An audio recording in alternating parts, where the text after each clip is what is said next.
అత్తమ్మ డిన్నర్కి ఏం చేయమంటారు అత్తమ్మ?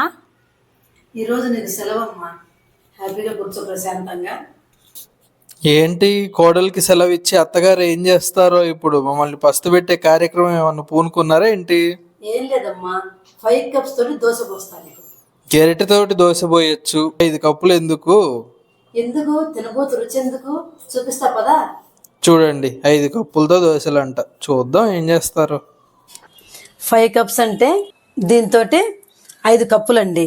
5 పిండ్లు అన్నమాట. ఇదిగోండి, జొన్న పిండి 1 కప్పు, శనగపిండి 1 కప్పు, గోధుమ పిండి 1 కప్పు, బియ్య పిండి 1 కప్పు, రాగి పిండి 1 కప్పు. పిండికి సరిపడా ఉప్పు వేసుకోండి. ఈ 5 పిండిలో ఎందుకు వేయాలమ్మా? కాదు నాన్న, రెడీ టు ఈట్ అన్నట్లు పిండ్లన్నీ ఇంట్లో ఉన్నాయనుకో, ఇవన్నీ కలిపేసుకుంటే దోశ పోసేసుకోవచ్చు, వెంటనే అయిపోతుంది. మామూలుగా దోశపిండి పోసుకోవాలంటే బియ్యం నానబోసి పప్పు నానబోసి మిక్సీలో వేసి అంతా ఎక్కువ టైం అవుతుంది. ఈవేళ రేపు పిల్లలకి టైం ఉండట్లేదు కదా, దానికోసము ఇంట్లో ఈ పిండ్లన్నీ ఉంటే ఇలా చేసుకొని తినేసేయచ్చు. బిజీ లైఫ్కి బిజీ దోశ అంతే. మామూలు పిండిలో సోడా వేయాల్సిన అవసరం లేదండి. ఇందులో సోడా కొంచెం వేసుకుంటే స్మూత్గా వస్తాయి దోశలు, టేస్టీగా ఉంటాయి.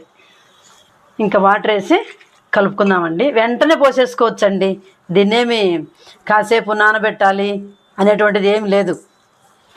పిండి కలపడం వెంటనే పోసేసుకోవచ్చు. మరి ఈ పిండి ఎందుకు నానబెట్టకూడదమ్మా? పిండి అంటే కంపల్సరీగా నానితేనే టేస్ట్ వస్తుంది. ఈ పిండి ఎక్కువ నానిందనుకో పులుసటి వాసన వస్తుంది, అందుకని దీన్ని నానబెట్టుకోకూడదు, అప్పటికప్పుడే వేసుకొని తినాలి.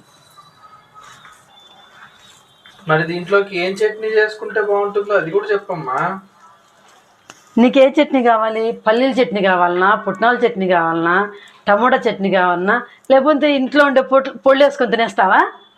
నాకు ఎట్లా ఉన్నా ఓకే. పొళ్ళు ఓకేనా? ఓకే. లేదులేమ్మా, చట్నీ చేస్తాను. చట్నీ చేస్తే చాలా టేస్టీగా ఉంటుంది, చాలా బాగుంటుంది. నేను ఎప్పుడు చేసేటువంటి గుంటూరు స్టైల్ చట్నీ చేస్తాను ఈ పూట. అదండి సంగతి. ఇప్పుడు మా అమ్మ ఇది చేసుకొని దీంతో పాటు పల్లీల చట్నీ చేసుకొని తినాలనుకుంది, అందుకని నా మీద చెప్తుంది, నీకోసం చేస్తున్నాను బాబు, తిను బాబు అని. లేదండి, ఇంకా కలుపుతూనే ఉన్నావు దాన్ని. ఇది ఉండలు లేకుండా కలుపుకోవాలి కదమ్మా, ఉండలుంటే దోశ బాగా రాదు కదా, అందుకని కంపల్సరీగా ఇట్లా కలుపుకోవాలి. ఇదిగోండి, ఇలా గెరిటె పలుచగా కలుపుకోవాలండి. ఇప్పుడు మూత పెట్టేసుకుందాము. ముందు చట్నీ ప్రిపేర్ చేసేసుకుందాం.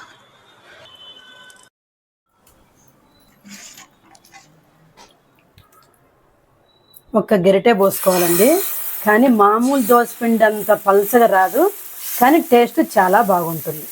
ఇవి కొంచెం చిన్న చిన్నగానే పోసుకోవాలండి, పెద్దగా పోసుకుంటే ఇరిగిపోయినట్లు అవుతాయి. ఇలా ఇన్స్టెంట్ దోశలు పోసుకొని తింటామేనండి. చట్నీ చేసుకున్నాము, దోశ పోసుకున్నాము. ఎలా ఉందో టేస్ట్ చూపించాలి కదా మీకు. సూపర్ అండి, ఇలా ట్రై చేయండి. ఎలా ఉందో కామెంట్లో తెలియచేయండి. ఈ రెసిపీ నచ్చితే లైక్, షేర్, సబ్స్క్రైబ్.